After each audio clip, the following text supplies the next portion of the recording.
Hello, I'm the CommanderZander. I remember it so the nostalgia critic doesn't have to. And neither should you. And it's time to review my favorite Christmas movie of all time. It's the Santa Claus. With an E at the end. You know, like the clause in a contract. Like, okay, whatever. Well, in any case, Disney in the 90s came up with this movie starring Tim Allen, whom you've seen plenty of times throughout the years. Home Improvement, the Toy Story trilogy as Buzz, and recently, Last Man Standing, just to name a few. He starred in this movie, portraying as Scott Calvin, coincidence, SC, and his divorced wife, Laura, with their child, Charlie, as they go on an adventure of Christmas proportions. I can't wait any longer. Let's get going. Alrighty. Oh, just a heads up. You're going to see captions at the bottom, and yeah, part of the screen's going to get like cut off because the person who came up with or uploaded this on YouTube, by the way, credit for the upload goes to him, wanted to avoid the big YouTube stuff. So, yeah, that's why it's this way. Oh, it's also a little pitched. Like, it goes a little bit faster than normal. And at the end, the sound doesn't match up with the audio.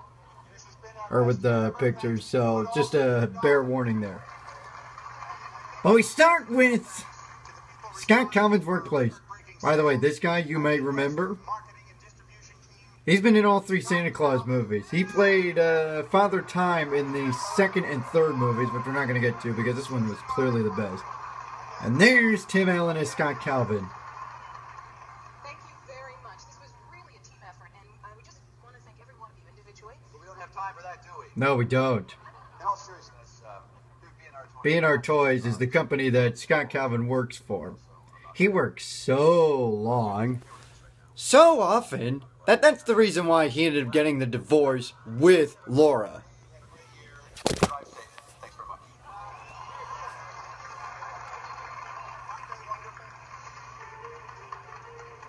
So Scott's driving home. Laura, I was hoping to catch you before you left your house. I ran real late today. You wouldn't believe the traffic out here. Yeah, second, yo! That's not fair. Notice there's no cars in front of him. I can. It's 5 minutes in, not even 5 minutes into the movie, and it's my favorite, funniest part. So yeah, Scott's driving home. We're gonna move on. So Charlie has to spend Christmas with his daddy, Scott. By the way, Scott is not the world's best cook, as you'll soon find out. Yeah, you think this is what they're eating. Until you realize it's actually a TV.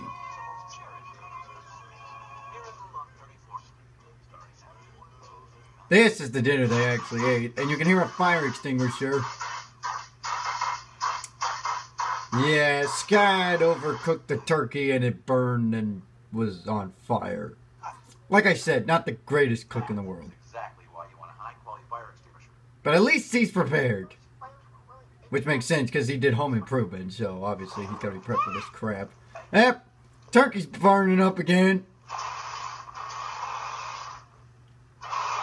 Well, I give him credit, at least the turkey's edible. To some extent.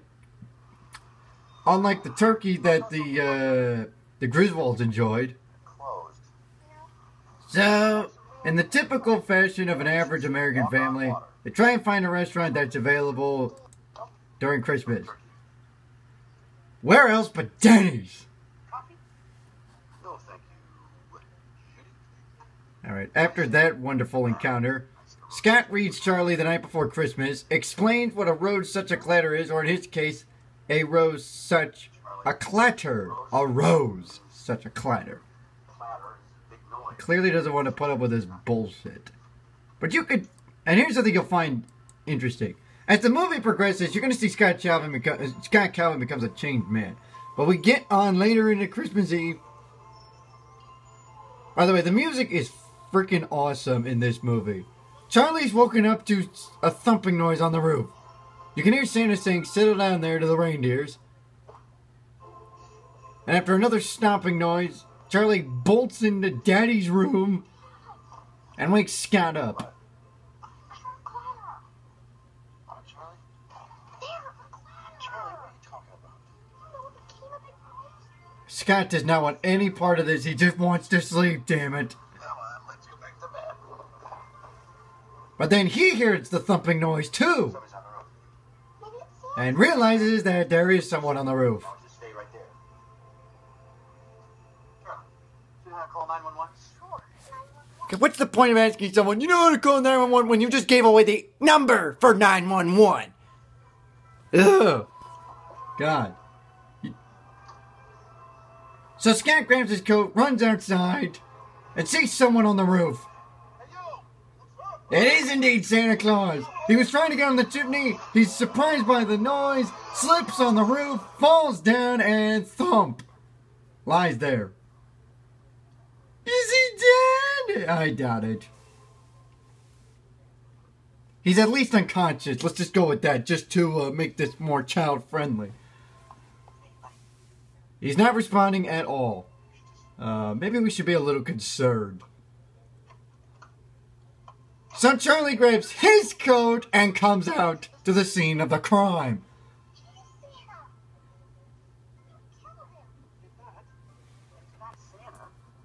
Scott believes that this is some random ass person who dressed up as Santa from the mall. Carl, you can hear me? I'm just looking for identification. Little does he realize that it is indeed Santa Claus, because he pulls out a card that says Santa Claus, North Pole. That border on the outside, obviously he reads the back. You need like a microscope to read that borderline, but that's essentially the Santa Claus. We'll get to that later. Santa waves goodbye. Charlie and Scott go back up to looking up at the roof and see all of Santa's wonderful reindeer. You move the... Come on! We want to see the reindeer, damn it! There they are. There's the reindeer! And Santa's sleigh. Scott's like, no way is this real. No way am I seeing fucking reindeers. Santa's gone! What happened to Santa?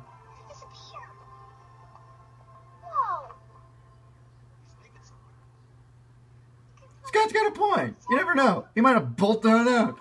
We're going streaking! Would you please be quiet for a minute? Alright, let's move on.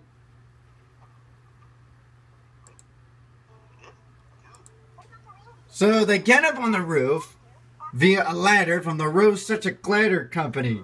Ha ha ha ha ha ha ha.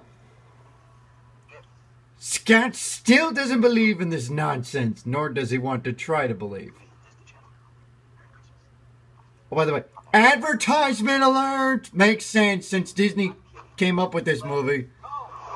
The reindeer thinks that Scott means go, as in let's go right off into the night and giving presents to children. Scott didn't mean that. He just wanted to get the hell out of here. Now he's stuck in this mess. Man, that could have been one hell of a roller coaster ride in the 90s. So the reindeer are off.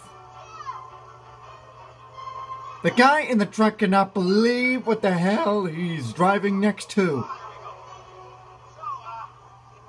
Hey Scott, put some pants on, would you? And away they go. So, they end up landing on some person's roof. Scott agrees to put the Santa suit on, just for the sake of Charlie's happiness. He goes down the chimney. Runs into a dog. The burglary alarm goes off, and he's off. Wow. Talk about an awkward situation.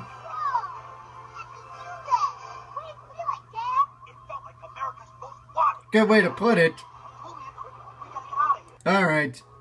So after they run into some more houses, look at that canoe. Good God, how did he get that canoe out?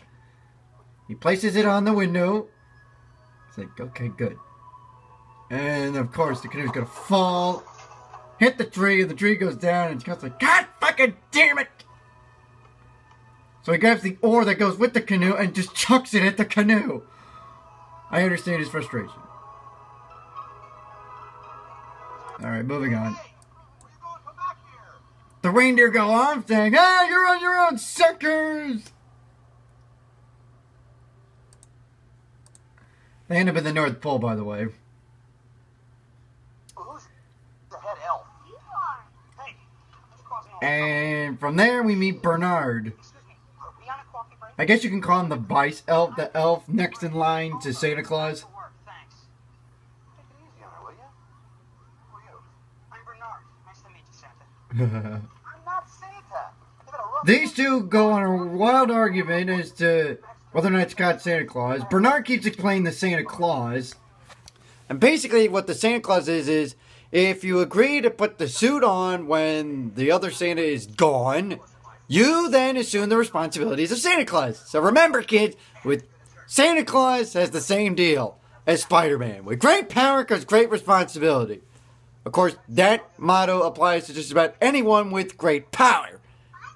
Hard to believe that involves Santa Claus too, but in any case. This is my son, Charlie. Oh yeah. How the hell do you not know his name? He keeps telling you it's Bernard. He manages to screw his name up a bazillion times. So he reads the Claus, which makes him Santa Claus.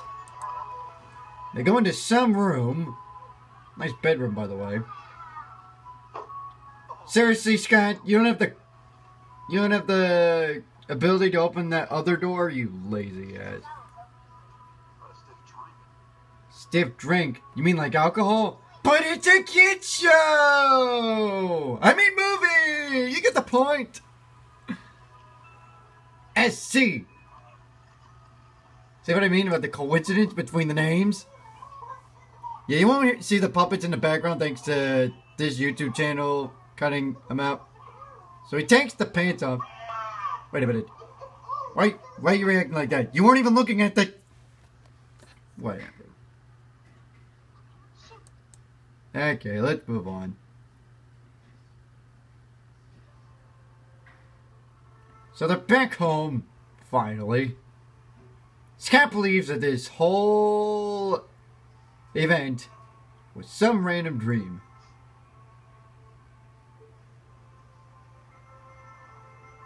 Except he's wearing the pajamas that were given to him up at the North Pole. Alright, let's cut further into this movie. So, Scott spends the next year turning into Santa Claus pretty much. He gets fat, his hair goes white, he gets facial hair. This is the beginning of the process.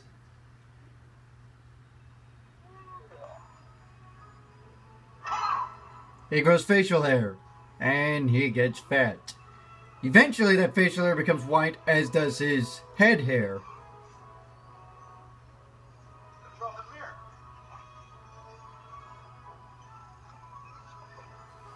Yeah, look at that.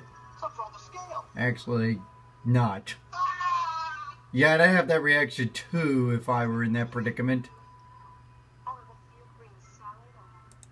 Alright, moving on. Oh, we get to the best part of this one.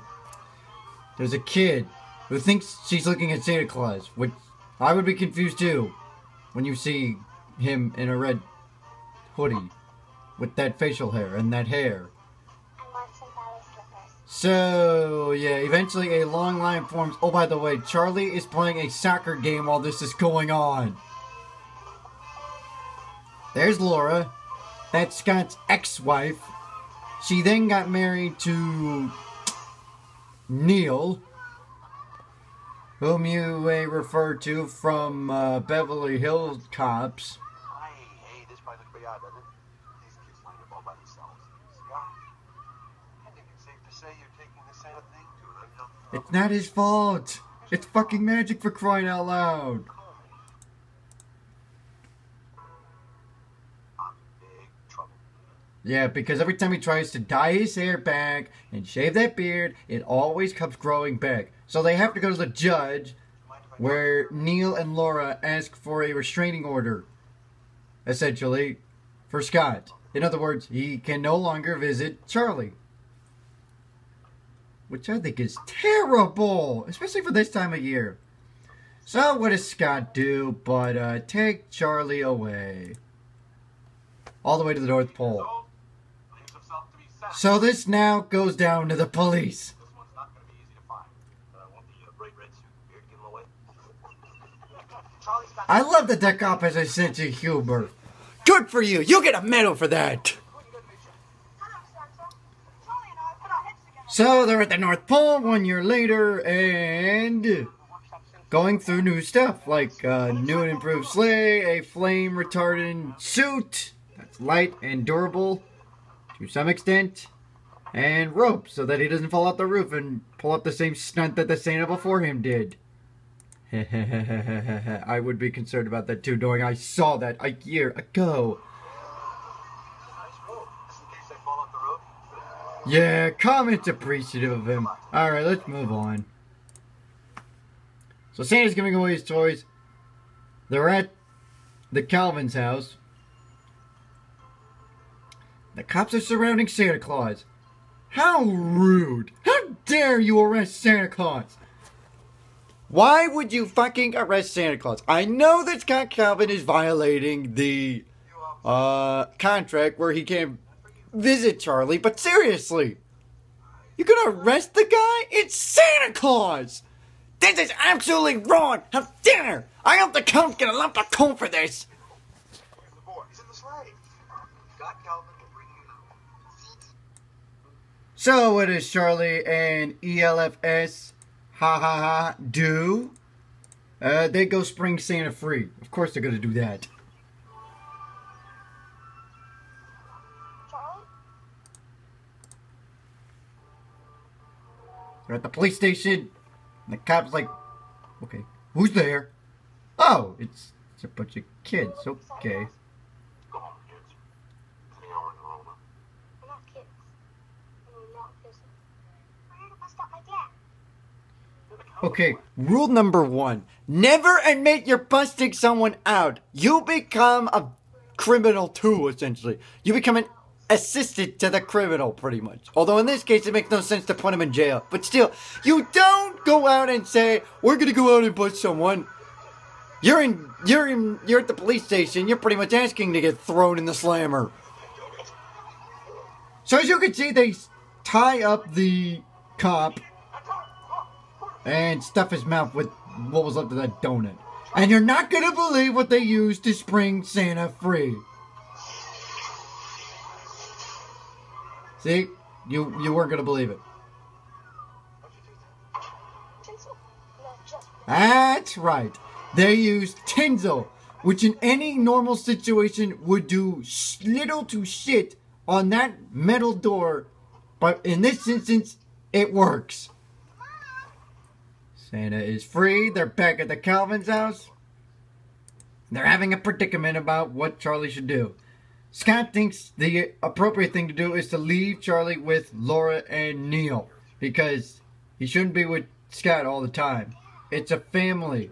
You gotta spend time with the others. I don't care if you love your dad. You gotta spend time with the others that you love. You, me, your mom. Alright.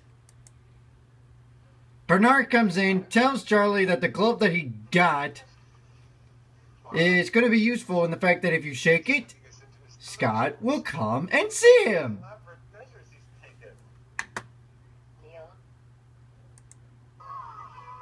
So Santa's off. The cops, not knowingly that Laura burned up the judge's decision thingy, go in and then realize that Santa's gone. And there's Santa right there. He's gonna drop gifts that Laura and Neil have been trying to get when they were kids.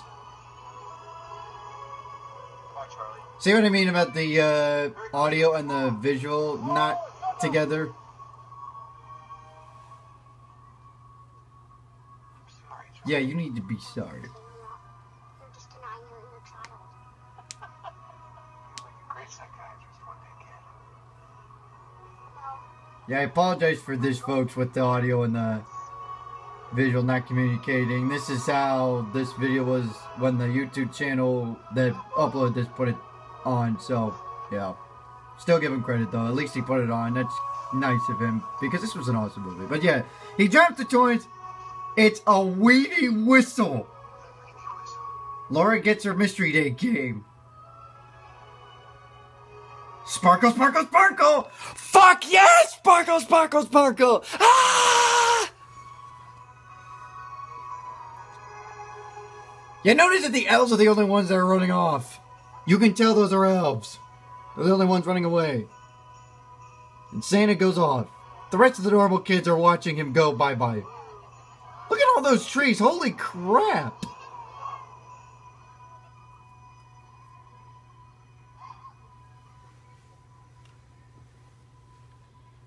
Charlie's trying to shake the globe so that he can see Scott. Really? Come on, Charlie. One night.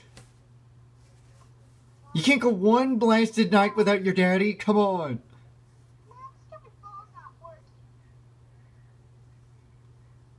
Laura's concerned. But here comes Santa Claus. Daddy Claus. Hey, sport.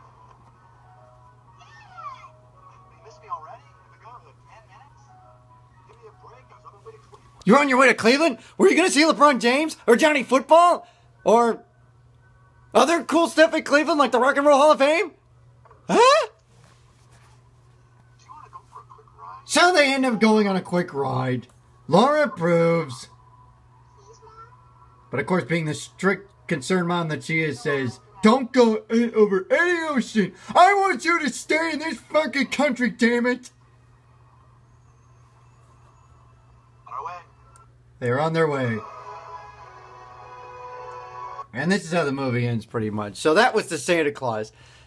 No doubt about it. That's my favorite Christmas movie of all time. I know you got A Christmas Story, Christmas Vacation, other good Christmas movies, but this one tops the list. It's just an absolutely memorable movie, and I hope you get a chance to enjoy it. I'm the CommanderZander. I remember it's something nostalgic Craig doesn't have to, and neither should you.